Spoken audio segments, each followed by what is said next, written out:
오늘 말씀의 제목을 우리 다 같이 한번 말해봅시다. 충성된 제자 되고 충성된 제자 삼자. 여러분들이 먼저 충성된 제자가 되시기를 바랍니다. 그리고 여러분들을 닮아가는 그런 충성된 제자를 만드시기 바랍니다. 오늘 본문에 소개되고 있는 이 디모데후서는 신약 성경이 27권인데 그 중에서 공식적으로 13권이 사도 바울이 기록한 성경입니다. 바울이 쓴 서신서 중에서 맨 마지막으로 쓴 게 이 디모데후서입니다. 디모데후서는 어떤 배경 속에서 기록을 했느냐 하면 당시에 로마의 황제가 네로였습니다. 가장 악당 아닙니까? 기독교인들을 대핍박합니다. 1차 감옥에 들어가 있던 바울이 풀려나는데 기독교에 대해 핍박한 게 바울이 다시 감옥소에 들어갔습니다. 바울은 이제 다시 세상으로 나올 수 없다는 사실을 직감합니다. 내가 아직도 해야 될 일이 많은데, 가만히 보니까 로마가 복음의 끝이라고 생각했는데 보니까 전 세계에 아직도 복음을 전해야 될 곳이 너무 많아. 그래서 이 문제를 어떻게 해결하나? 나는 이제 단두대 이슬로 사라질 때가 얼마 남지 않았는데, 그래서 간절한 마음으로 이 편지를 그의 가장 사랑하는 제자, 너는 내 믿음의 아들이라고 이야기할 정도로 사랑했던 제자, 당시에 에베소 교회의 목사였던 디모데에게 이 서신을 씁니다. 뭐라고 이야기합니까? 이것은 바울의 유언장인데요. 그 유언장의 내용을 한번 볼 수 있도록 합니다. 오늘 2장 1절을 한번 읽어봅니다. 다 같이. 내 아들아, 그러므로 너는 그리스도 예수 안에 있는 은혜 가운데서 강하고, 너는 먼저 복음을 전하기 전에 네 스스로가 강해야 된다. 여러분 강하시기 바랍니다. 얼마 전에 중앙일보에 이런 사설이 나왔더라고요. 비단뱀을 애완용으로 기르는 여자가 있었는데 침실에도 같이 잠을 자고 늘 같이 생활했는데 이 비단뱀이 어느 순간인가부터 밥을 먹지 않는다는 거예요. 그래서 배가 홀쭉하게 됐습니다. 수의사를 찾아가서 이제 비단뱀 보라고 했더니 이 수의사가 내린 결론이 뭐냐 하면 당신을 잡아먹기 위해서 배를 비우고 있는 중입니다. 이렇게 결론을 내렸어요. 여러분, 이 세상은 참으로 냉정합니다. 강한 자는 약한 자를 잡아먹게 돼 있어요. 여러분, 동물의 왕국을 보면 그 사자가 다 삼킬 자를 찾고 있다가 그 물소나 조랑말이나 그 양이나 야생 짐승들을 포획하는 장면들을 우리가 보게 됩니다. 이런 아프리카나 저 남미의 정글에 있는 이런 모습들을 쳐다보면서 우리는 탄성을 지르고 관광도 갑니다. 무성한 수풀에 우리가 보지 못하는 그런 야생 동물들을 우리가 쳐다보면 즐거워요. 그렇지만은 그 내면의 세계는 그렇지 않아요. 치열한 약육강식의 이 먹이 사슬로 인해서 이런 처절한 전쟁이 벌어지고 있는 곳이 바로 자연 생태계입니다. 여러분, 그래서 어떤 분들은 말하기를 우리 인간의 역사도 약육강식의 역사다 이렇게 이야기했어요. 강한 나라는 약한 나라를 잡아먹더라 이겁니다. 우리나라는 국력이 약해서 지금까지 얼마나 많은 외침을 받아왔습니까? 그런데 놀라우게도 이제 우리나라가 하나님의 은혜 속에 군사 6대 강국이 되었더라고요. 경제 10대 강국이 되었어요. 이 모든 것이 하나님의 은혜인 줄 믿습니다. 그러나 이런 자연계나 우리 인류의 역사뿐만이 아니라 우리가 신앙생활하는 이 영적인 세계에서도 전쟁이 있다고 이렇게 이야기합니다. 이 신앙생활도 싸움이다, 전쟁이다, 실험이다 이런 표현을 에베소서 6장에서 사용하고 있습니다. 수많은 사람들이 신앙생활하다가 나자빠집니다. 타 종교로 이동해버리고 신앙을 포기하게 되고 좌절하고 실망하고 낙망하게 됩니다. 그래서 오늘 바울은 자기 인생의 마지막 유언을 자기의 사랑하는 아들 이 디모데에게, 디모데야, 너는 이 연약한 성도들을 데리고 목회하려고 하면 네 스스로가 강하지 않으면 안 된다. 너는 강해야 돼. 여러분, 우리가 내가 강해야 되겠다라고 생각한다고 해서 강해집니까? 그게 안 되잖아요. 그래서 오늘 바울은 뭐라고 이야기합니까? 예수 안에 있는 그 하나님의 은혜 가운데서 강해라. 할렐루야. 하나님, 나는 연약하지만, 나는 부족하지만 은혜 가운데서 강할 수 있도록 도와주세요. 하나님 은혜를 베풀어 주세요. 우리나라가 하나님의 은혜 속에, 조금 전에 내가 6대 군사 강국이 되었다고 했는데, 경제 10대 대국이 되었다 했는데, 이번에 제가 우리 서춘아 전도사님 시아버님 천국 가실 때 원주에서 그 장례식을 한번 문상을 하기 위해서 우리 전도사님하고 사모하고 같이 올라갔어요. 중앙고속도로를 타고 올라갔는데 평지가 보이질 않아.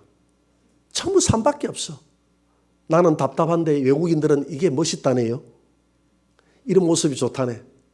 그런데 저 브라질이나 이런 몽골이나 이런 데 한번 가보니까 끝도 없는 평원이 있어요. 얼마나 넓은지. 그런데 우리나라는 평원을 찾아보기가 힘든 나라입니다. 조그마한 나라인데 전부 다 산이야. 그래서 사람들이 생각할 때, 야, 이 나라는 자원이 많겠다. 산이 많았어. 그런데 실제 파헤쳐 보니까 자원도 하나 없어. 그런데 이 나라가 왜 이렇게 강하게 됐습니까? 하나님의 은혜인 줄 믿습니다. 그래서 오늘 본문에서 하나님의 은혜로 강해야 된다는 것입니다. 우리 믿음의 사람들은 내 자신을 쳐다보면 너무 연약하잖아요. 너무 약해요. 하루하루 파도처럼 밀려오는 수많은 일들이 얼마나 많습니까? 여러분, 하나님 내게 은혜를 주십시오. 내게 강할 수 있는 은혜를 달라고 하나님 앞에 기도하시기 바랍니다. 찬송가 263장에 나오는 가사 내용입니다. 이 세상 험하고 나 비록 약하나 널 기도 힘쓰면 큰 권능 얻겠네. 할렐루야. 3절에 보니까 내 마음이 약하여 널 넘어지오니 주 예수 힘주사 굳세게 하소서. 약한 나로 강하게 가난한 날 부하게. 여기까지만. 하나님, 약한 나를 강하게 하옵소서. 영적으로 너무너무 부족하고 가난해도 하나님 하늘의 신령한 은사들을 꽉꽉 채워서 부유하게 만들어주세요. 하나님의 풍성함 속에 내가 이 세상을 담대히 이길 수 있도록 나를 강하게 해주세요. 이게 하나님의 은혜인 줄 믿습니다. 은혜 속에 강하시기를 바랍니다. 시편 42편 5절입니다. 같이 한번 읽어봅니다. 내 영혼아, 내가 어찌하여 낙심하며 어찌하여 내 속에서 불안해하는가. 너는 하나님께 소망을 두라. 그가 나타나 도우심으로 말미암아 내가 여전히 찬송하리로다. 이것은 고라 자손이 이제 마스기를 해서 찬양 악단을 통해서 노래했다고 되어 있는데, 사실은 이것은 다윗의 고백이에요. 다윗이 그 사울 왕에게 쫓겨다닐 때 얼마나 고통스러웠겠습니까? 얼마나 불안했겠습니까? 내 영혼아 어찌하여 불안해하는고. 여러분, 한 나라의 대통령이, 왕이 그 사람을 죽이겠다고 하면 못 죽이겠습니까? 김정남이는 보니까 외국에 가 있어도 북한에서 지령을 내려버리니까 감쪽같이 이렇게 살해해버리잖아요. 한 나라의 왕인 이 사울이 직접 나서서 저놈을 내가 잡아 죽이겠다, 현상금을 걸고 죽이려고 하는데 다윗이 도망다니면서 얼마나 불안해했겠습니까? 그 용장 다윗도 그 왕 앞에서, 왕의 군사력 앞에서 불안해할 수밖에 없죠. 그래서 도망을 다니면서 얼마나 불안한지, 그 불안감을 어떻게 하나님 앞에 고백합니까? 내 영혼아, 내가 어찌하여 낙심하며 어찌하여 내 속에서 불안해하는가. 너는 하나님께 소망을 두라. 그가 나타나 나를 도우시리라. 할렐루야. 여러분, 불안하고 연약해질 때마다 하나님께 소망을 두시기 바랍니다. 그리고 다윗처럼 선포하시기 바랍니다. 어떻게? 내 영혼아, 너는 어찌하여 불안해하느냐. 내 영혼아, 강하고 담대하라. 일어나라. 빛을 발하라. 이렇게 하면서 여러분 영혼을 향해서 선포하시기 바랍니다. 우리 예수님이 파도야 잠잠하라 할 때 파도가 잠잠했지 않습니까? 나를 불안하게 하는 모든 환경들이여 내가 주 예수의 이름으로 명하노니 잠잠할지어다. 이렇게 선포하시기 바랍니다. 이 선포기도에 위대한 능력이 있어요. 이 다윗은 이렇게 불안한 마음들을 주님 앞에 탄원함으로써 이 불안한 마음을 잠재우고 자기 마음속에 그 화평과 담대함을 회복한 줄 믿으시기 바랍니다. 그리고 두 번째로 무슨 부탁을 합니까? 디모데후서 2장 2절을 한번 봅니다. 다 같이 또 내가 많은 정인 앞에서 내게 들은 바를 충성된 사람들에게 부탁하라. 그들이 또 다른 사람들을 가르칠 수 있으리라. 지금 바울은 마음이 대단히 급합니다. 왜 그렇습니까? 바울은 예수님을 다메섹 도상에서 살아계신 하나님으로 만났고, 바울은 고린도후서 12장에 보니까 저 천국까지 갔다 와서 하나님의 존재를 인정하고 천사들의 존재를 인정하고 사후세계의 존재를 눈으로 다 보고 왔습니다. 하나님의 상급과 심판을 다 보고 왔어요. 주 예수 그리스도를 통해서 이 땅을 구원하시고자 하는 하나님의 그 무한한 그 계획들을 성경을 통해서만 본 것이 아니라 직접 하나님을 만나고 직접 천국에 들어가서 경험하고 나니까 온 땅 끝까지 복음을 전해야 되겠다는 이 사명에 불이 타서 결혼도 하지 않고, 결혼할 시간이 없는 거예요. 자기가 가지고 있는 모든 것을 다 포기하고 복음을 위해서 헌신했는데, 나에게 좀 더 시간이 있다면 땅 끝까지 내가 복음을 전해야 되겠는데 내일 모레면 내가 곧 저 단두대의 이슬로 사라질 지경이 되었으니 마음이 얼마나 답답했겠습니까? 이 대한민국에도 복음을 전해야 되고, 저 중국에도 일본에도 이 아시아에도 아메리카에도 저 유럽에도 복음을 전해야 될 땅이 너무나 많이 있는데 내가 죽다니 이 일을 어떻게 해야 되나? 여기까지 내 사명이라고 하나님이 네 사명은 여기까지라고 이야기하니까, 그래서 바울은 내가 비록 하나님 나라에 간다 할지라도 내가 세웠던 제자들이 있지 않느냐. 디모데야, 잘 명심해라. 너는 너 스스로 먼저 충성된 자가 되어야 된다. 할렐루야. 그리고 너 혼자 목회하려고 생각하지 말고 많은 충성된 사람들을 가르쳐서 그들에게 부탁을 하면 그들이 네가 짊어져야 될 그 목회의 몫을 같이 짊어지고 같이 복음 전도를 위해서 협력해서 땅끝까지 복음을 전하게 될 것이다. 그래서 너는 너 혼자 하려고 생각하지 말고 제자를 길러내라. 충성된 사람들을 길러내라는 것입니다. 이것이 바로 바울이 자신을 대신할 수 있는, 전 세계 복음화를 이룰 수 있는 하나의 방법이었습니다. 저도 교회를 개척하고 처음에는 섬기는 목회를 해야 되겠다 싶어서 신방을 하고 성도들의 필요가 있으면 채워주고 이런 섬기는 목회를 했습니다. 그런데 이제 성도들이 하나 둘 많아지기 시작하면서 이 섬기는 목회의 한계를 깨닫게 됐습니다. 이제부터 내가 이 섬기는 목회를 좀 중단을 하고 제자를 길러내는 이 목회를 해야 되겠다. 그래서 우리 성도들에게 양해를 구하고 내가 신방을 못 가도 좀 이해를 하세요. 그러고 난 다음에 이제 그다음부터는 이제 시간이 나는 대로 제가 닥치는 대로 할 수 있는 최대한으로 제자를 양육하는 일들에 그냥 우리 목회자들을 대상으로 했어도 많은 목사님들이 와서 여기 성경 공부를 하고 갔어요. 누구든지 배우겠다고 하면 그분들에게 가르쳤습니다. 그리고 우리 성도들도 부지런히 다 가르쳤습니다. 처음에는 제가 다 가르쳤어요. 전부 제 손을 통해서 다 가르쳤습니다. 이렇게 한 4, 5년을 제가 가르쳤습니다. 그렇게 가르치고 나니까 여기저기에서 좋은 제자들이 제 눈에 보니까 일어나기 시작하는 겁니다. 그래서 지금은 이제 제가 이런 가르치는 사역을 대신할 수 있는 우리 전도사님도 있고 또 우리 사모도 있고 우리 평신도도 있고 이렇게 하기 때문에 내가 또 다른 일들에 집중을 할 수가 있어요. 여러분, 우리가 제자를 잘 만들어 놓으면 이와 같이 협력해서 하나님의 나라를 이룰 수 있는 줄 믿으시기 바랍니다.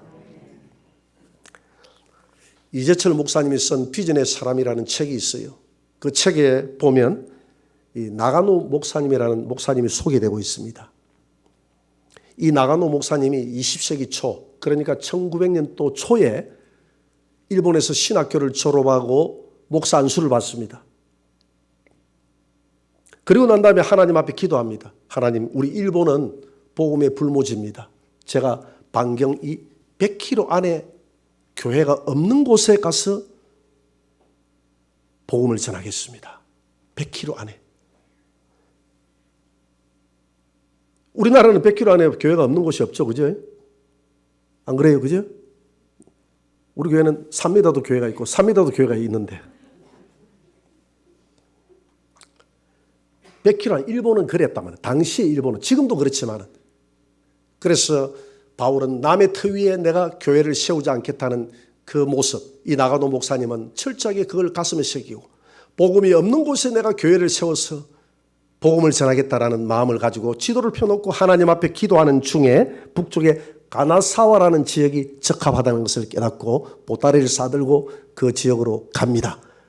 목회를 시작합니다. 여러분, 개척교회 처음 시작하니까 많은 동료들이 와서 찬송을 불러주고 격려를 해주고 얼마나 감격 속에 교회를 개척한 줄 모릅니다.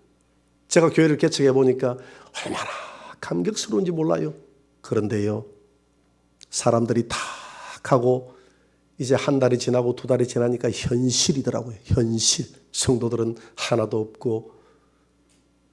나가노 목사님이 그랬다 이 말입니다. 6개월이 지났습니다. 1년이 지났습니다. 1년이 지나고 보니까 성도가 한 명도 없었어요. 2년이 지났습니다.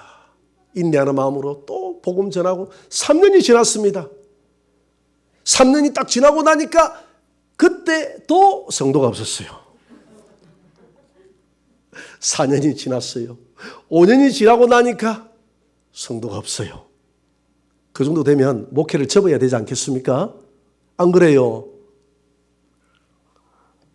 그런데 5년이 지난 어느 수요일 저녁 자기 아내, 아들 둘 앉혀놓고 설교를 하고 있는데 젊은 청년 하나가 밖에 커튼을 제껴놓고 살짝 와서 저기에서 앉는. 그러니까 목사님이 갑자기 성령 충만해지기 시작하는 거예요. 5년 만에 첫 신자가 들어왔으니까 얼마나 감격했겠습니까? 그래서 막 전막던 힘까지 다 해서 갑자기 톤이 높아져서 복음을 전했습니다. 제가 이 나가노 목사님의 심정을 조금은 이해를 하겠더라고요. 초창기에 제가 우리 사모한테 그런 이야기를 많이 들었습니다. 여보, 오늘 저녁 갑자기 설교하다 왜 갑자기 당신 톤이 높아졌지? 저 뒤에 앉아있는 그 오늘 새신자 때문에 그랬지. 아니, 그런 것은 알고도 모른 척 모르고도 아는 척 해야지 그걸 꼭 지적을 해야 되겠어? 그러면 내가 당신의 마음을 환하게 다 깨뜨리고 있어. 또 이런 이야기를 하네. 그냥 말씀 충만하게 하면 아무 생각 없이 충만하게 받으시기 바랍니다. 나가도 목사님이 그랬다 이 말입니다. 5년 만에 첫 신자가 들어오니까 마음이 너무 뜨거웠어요. 너무 충만했어요. 그래서 설교가 끝나고 난 다음에 청년 밥 먹었어? 안 먹었습니다. 밥 먹자. 밥을 2번 먹었습니다. 너무 좋았어. 식탁을 펼쳐놔놓고 같이 밥을 주고받는데 갑자기 이 청년이 욱 하더니 뭘 토해내는데 뭐 핏덩어리를 토해내기 시작합니다. 이 밥상이 그냥 피범벅이 돼버렸어요. 폐결핵 환자였어요. 나가노 목사님 마음이 복잡해지기 시작합니다. 여러분, 지금은 이 결핵이 큰 병이 아닌데 과거에 당시에는 이 결핵이 굉장히 큰 병이었어요. 아니, 이렇게 버릇없는 청년이 있나? 아니, 결핵이 걸렸으면 결핵이 걸렸다고 이야기를 해야지. 나하고 밥 같이 먹으면서 어떻게 하자는 이야기야. 이런 생각이 갑자기 들면서 이 청년을 나가라고 해야 되나? 쫓아보내야 되나? 그때 주님의 음성이 들립니다. 내 종아, 내가 처음으로 보내준 성도다. 그때 나가노 목사님은 자기의 마음을 진정하고 이 밥상을 가지고 나가서 밖에 부엌에 가가지고 깨끗한 밥상으로 다시 깨끗이 닦아서 밥상을 차려와서 이 청년을 대접하고 같이 식사를 나눕니다. 이 청년이 자기 난생 태어나서 처음으로 그때 예수님을 만나게 된 거예요. 믿으십니까? 이 사랑 앞에. 여러분, 우리가 하나님을 만나는 것은, 우리 예수님을 만나는 것은 우연히 된 게 없어. 우연히 된 게 없어. 이렇게 논리정연하게 이렇게 우리가 증명을 한다고 해서 그 사람이 예수를 믿는 게 아니에요. 여러분, 이런 감동과 사랑 속에 예수님을 만나게 되는 줄 믿으시기 바랍니다. 이 청년이 어떤 청년이었느냐 하면 이 도쿄의 유명한 정치인의 사생아였습니다. 그래서 자기가 자라오면서 자기의 출생에 대한 그 아픔을 가슴에 안았지만은, 그러나 전도를 받아서 기독교의 신앙을 받아들이면서 그 모든 것을 극복하고, 우리 그리스도 안에는 모든 것이 다 이해가 되고 다 용서가 되고 다 희망이 되지 않습니까? 할렐루야. 우리 각의 아픔이 있더라도 그 아픔을 십자가 밑에 다 못 박을 수 있잖아요. 그래서 다 십자가 밑에 못 박고 희망에 벅찬 마음으로 신학교를 들어갔어요. 소명을 가지고. 신학교에 들어가서 신학교에서 이 폐평을 얻었습니다. 폐평을 얻고 나니까 신학교에서 무기청학을 먹었어요. 학교 오지 마라. 교회를 갔더니 교회에서 폐평한 줄 알고 이 청년에게 교회 나오지 말라고 교회에서 출교를 해버렸습니다. 그래서 이 청년의 마음속에 하나님이 살아있다는 것도 거짓말, 기독교가 사랑의 종교라는 것도 거짓말, 다 거짓말쟁이들이야. 그렇게 하면서 세상을 저주하면서 자기의 목숨을 끊으려고 기회만 엿보고 있는 와중에, 이것도 하나님의 은혜였죠. 어떤 한 친구와 대화하는 가운데 북쪽에 있는 가나사와 지역에 가면 나가나로라는 목사님이 있을 텐데 한번 만나보라고 그럽니다. 그래서 이 청년은 이 나가노 목사님의 이야기를 듣고 가나사와까지 단숨에 달려가서 그날 저녁에 수요일 설교할 때 그 지역에 도착한 것입니다. 한낮 조그마한 희망의 빛을 찾기 위해서 그날 저녁에 도달했는데, 밥상에 자기의 피를 쏟아낼 때 나가노 목사님이 그걸 부엌에 가서 깨끗이 닦아서 자기를 다시 대접하고 같이 식사를 나눌 때 그 나가노 목사님을 통해서 하나님의 사랑을 발견한 것입니다. 할렐루야.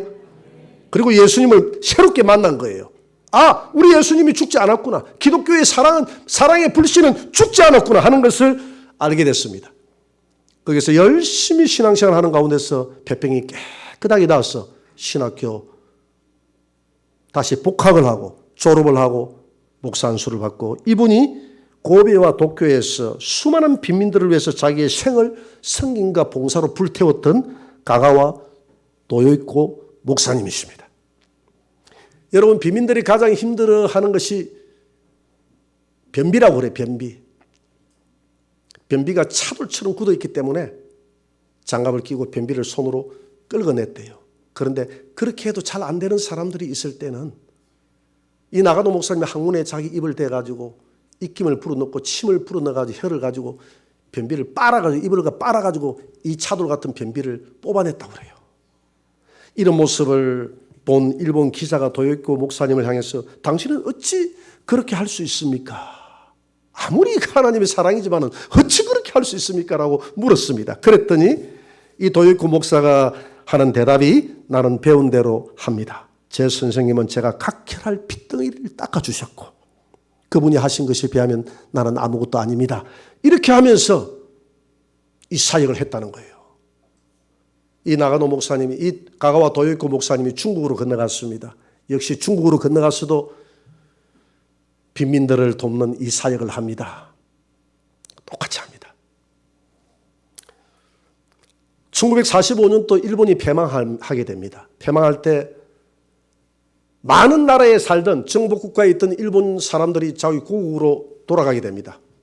살린에서 엄청난 테러가 일어났습니다. 돌아가는 그 일본 사람들에게 테러를 가해서 많은 사람들을 죽였습니다. 중국에는 200만 명이나 되는 일본 사람들이 살았는데 단 한 명도 죽은 사람이 없어요. 뭐 때문에 그랬느냐? 이 가가와 도요이코 목사님의 소문을 듣고 당시 장개석, 이 총통의 부인이 누구였느냐 하면 송미령이라는 여사였는데 이분이 독실한 크리스찬이었어요. 그래서 이 가가와 도요이코 목사님을 집으로 초대합니다. 그분의 간증을 들으면서 많은 감동을 받고 그분과 함께 성경 공부를 나누게 돼요. 그러면서 자연스럽게 이 장개석 총통도 이 가가와 도요이코 목사님의 선행을 알게 되고요. 일본이 돌아갈 때 이 장개석 총독이 포고령 1호를 내렸어 저 철수하는 일본 사람들에게 위해를 가하는 자는 중형에 처한다는 그런 포고령을 온 중국에 내려서 단 한 사람도 위해되지 않도록, 다치지 않도록 이렇게 만들어서 보내줬다는 것입니다. 여러분, 이렇게 된 배경에는 이 가가와 도요이코 목사님의 중국을 향한 그 헌신과 사랑이 있었다는 것이죠.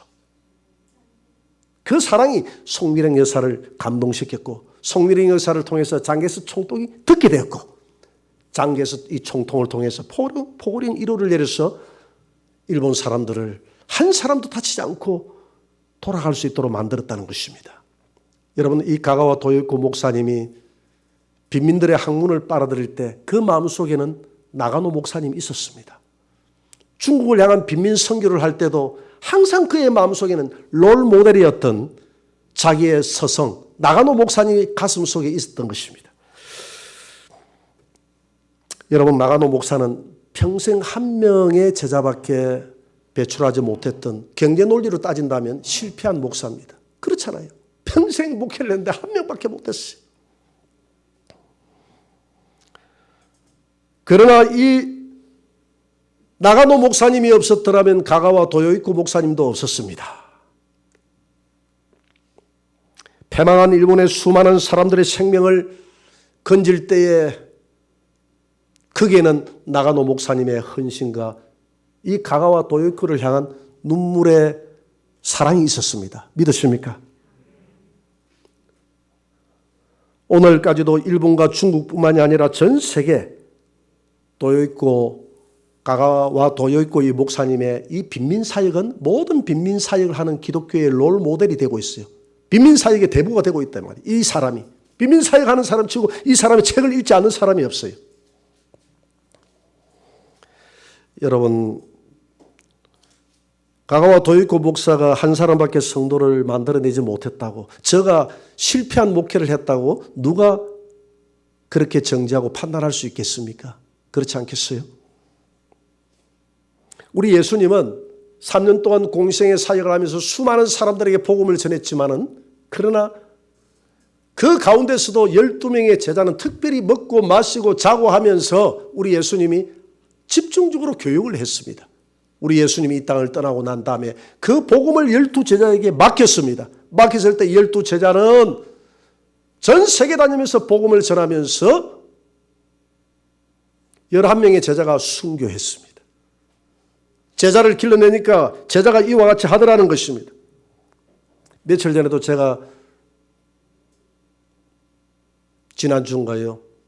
보니까 저 화정공원에서 새 가족을 잡고 성경 공부를 시키는 우리 교회 성도를 제가 봤습니다. 마음에 감동이 됐어요. 성경 공부를 배우기만 했는데 썩히는 줄 알았는데 저렇게 장소에 불문하지 않고 가서 저렇게 제자 훈련을 시키는 성도들이 보이는 거 보니까 내가 우연히 봤지만 구석구석 이렇게 제자 훈련 시키는, 이렇게 복음을 전하는 우리 성도들이 많이 있겠구나 생각하니까 제 가슴이 울렁거리기 시작했어요. 여러분, 지금 지방대학교가 벚꽃 피는 순서대로 지금 문을 닫는다는 이야기가 있지 않습니까? 올해도 보니까 지방대학교가 대부분 다 미달이었어요.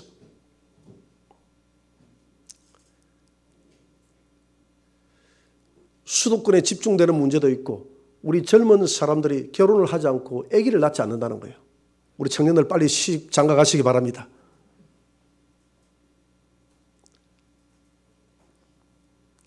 그러니까 이 출생이 안 되니까 학교가 사람이 없다는 거예요. 제가 지난주에 마산에 있는 우리 교회 목사님하고 통화를 하게 됐습니다. 목사님 무학초등학교 잘 아시죠? 예, 우리 그 자산로 동네 밑에 있는 큰 학교였잖아요. 큰 학교 컸거든요. 근데요, 그 학교에 전교생이 몇 명인지 아십니까? 50명이 전교생입니다. 그 큰 도시의 무학초등학교에 전교생이 나는 500명입니다. 이럴 줄 알았어. 근데 50명이다, 50명. 이렇게 애들이 없다는 거예요. 애들이 없어요.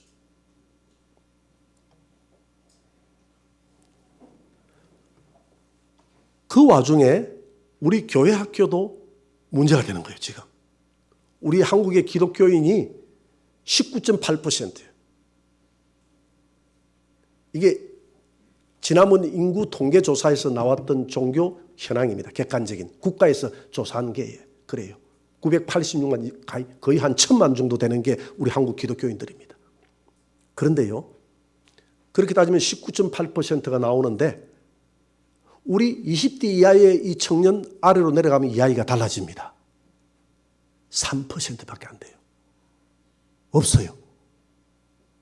기독교 복음화율이 3%밖에 안 된다 해도. 오늘 큰 교회에, 그래서 그 목사님이 그래요. 그 교회를 자랑을 하면서 우리 교회는 주일학교가 번성합니다. 우리 교회는 학생들이 많아요. 우리 교회는 청년들이 많아요. 그런데 우리 이 마산 지역이 정체되다 보니까 큰 교회인데도 주일학교가 없어요. 학생들이 없어요. 그런 이야기를 합니다. 여러분, 이런 때에 우리 기독교의 미래도 있지 않겠습니까? 우리 주님께서 땅 끝까지 복음을 전하라는 이 사역을 우리가 어떻게 감당해야 되겠느냐 이 말입니다. 지금 바울은 내가 있으면 온 세계에 복음을 전하겠지만 내가 여기까지 내 사명이고 하나님이 나를 부르신다면 어떻게 해야 될까? 그래, 하나밖에 없다. 충성된 제자를 만들어내라. 할렐루야. 사람이 많고 적음의 숫자가 중요한 게 아니에요. 12명이 온 세계를 덮어버렸지 않습니까? 그러니까 오늘 우리는 이런 현실을 통해서 아이들이 없다, 출생이 안 된다 이렇게 생각하지 마시고 우리 아이들에게 복음을 전해서 디모데와 같은 이런 충성된 제자를 삼으시기 바랍니다. 그래서 집에 가서 가만히 한번 돌아보세요. 내가 누구를 제자를 삼을까? 하나님이 뭐라고 그랬습니까? 예수님이 찾으라. 그러면 찾을 것이요. 두드리라. 열릴 것이요. 그래서 아무리 찾아봐도 없어. 집에 오니까 내 남편밖에 없어. 그런 남편을 잡고 당신 당모가 내 제자 좀 떼줘. 또 아내밖에 없어. 그러면 아내를 붙들고 성경 공부를 안 하려고 해. 그럼 또 어째야 되겠노? 아들아 이리 와봐라. 딸이 있으면 딸아 이리 와봐라. 네 당모가 내 제자가 좀 되자. 공부 안 하려고 하면 용돈 줘가면서 오늘 성경 공부하고 나면 내가 용돈 2,000원씩 줄게. 이렇게 해가면서 공부를 한번 시켜보라면. 그래도 안 하려고 하면 제자가 없으면 아주 어린 손자 손녀 있잖아요. 어릴 때부터 성경을 가르쳐라. 이렇게 해서라도 우리가 제자를 삼겠다는 이 제자의 사역은 주님이 우리에게 주신 마지막 유언 아닙니까? 그러므로 너희는 가서 모든 족속으로 제자를 삼아서 가르쳐 지키게 하라는 것이 우리 주님의 마지막 유언이잖아요. 제가 이전에 이야기할 때 유언은 누구도 들어준다 그랬죠? 마지막 유언은? 청개구리도 들어준다 그랬잖아요. 마지막 유언은 청개구리도 들어준다고 했는데 어찌 우리가 이 주님의 마지막 유언을 안 들어주겠습니까? 주님의 유언도 땅끝까지 제자를 삼으라는 것이었고 사도 바울의 유언도 디모데야 충성된 사람들을 가르쳐라 이 말이 제자 삼으라 이 말이거든요. 그러면 전 세계 복음화는 이루어질 것이다. 내가 가르치는 나가노 목사님이 가가와 도요코 목사님을 가르칠 때 무슨 희망을 가지고 가르쳤겠습니까? 각혈을 쏟아내는 아무런 힘없는 이 청년, 아무것도 없는 이 청년 키워놓으니까 일본이라는 민족을 살릴 뿐만 아니라 전 세계 지금까지도 가가와 도요코 목사님이 빈민사역의 대부가 되어 있는 이런 위대한 인물들이 나올 것이라 인물이 될 것이라고 누가 생각을 했겠습니까? 전 세계를 깨웠던 무디 목사님이 구두닦이였어요. 그가 복음을 받아들이고 성경 공부를 해서 전 세계를 뒤흔드는 부흥사가 되었다 이 말입니다. 여러분 주변에 누구를 제자 삼아야 될지 한번 돌아봅시다. 오늘 기독교가 코로나로 인해서 여러 가지 위기를 당한다고 하는데 이때에 우리 주님이 우리에게 주신 이 지상명령인 왜 제자를 삼으라고 했는지 다시 한번 더 돌아보시고 여러분 어떤 형태의 제자든지 삼아서 주님을 그 속에 집어넣어주고 잘 전도해서 가르쳤어. 하나님의 사람으로 만들어 놓으면 자라게 하시는 이는 누구다 그랬습니까? 하나님. 내가 씨만 뿌리 놓으면 자라게 하시는 이는 하나님이시니까 하나님이 그 사람을 통해서 어떤 일을 해갈지, 가가와 도요익과 같은 이런 인물이 안 나와도 좋아요. 어떤 인물이 나와도 좋아요. 여러분 평생에 제자 한 명을 삼아 보십시오. 지금까지 여러분 제자 한 명 삼기가 쉽지 않습니다. 한 명 삼기가 쉽지 않아요. 그래서 우리 예수님이 하신 말씀이 큰일에 충성하려고 하지 말고, 한 방에 뭘 하려고 하지 말고, 작은 일, 아주 작은 것 하나에 집중을 하라. 충성하라. 한 작은 아주 어린아이 하나에게도 가르치는 데 집중을 하라. 여러분 주변을 돌아보시고 우리 교회 성도들이 올 한 해는 좋은 제자로 여러분들이 먼저 거듭나게 되기를 바랍니다. 그리고 난 다음에 우리 교회도 좋은 제자들이 많이 배출되는 제자 훈련에 이 불기둥이 다시 일어나게 되기를 바랍니다.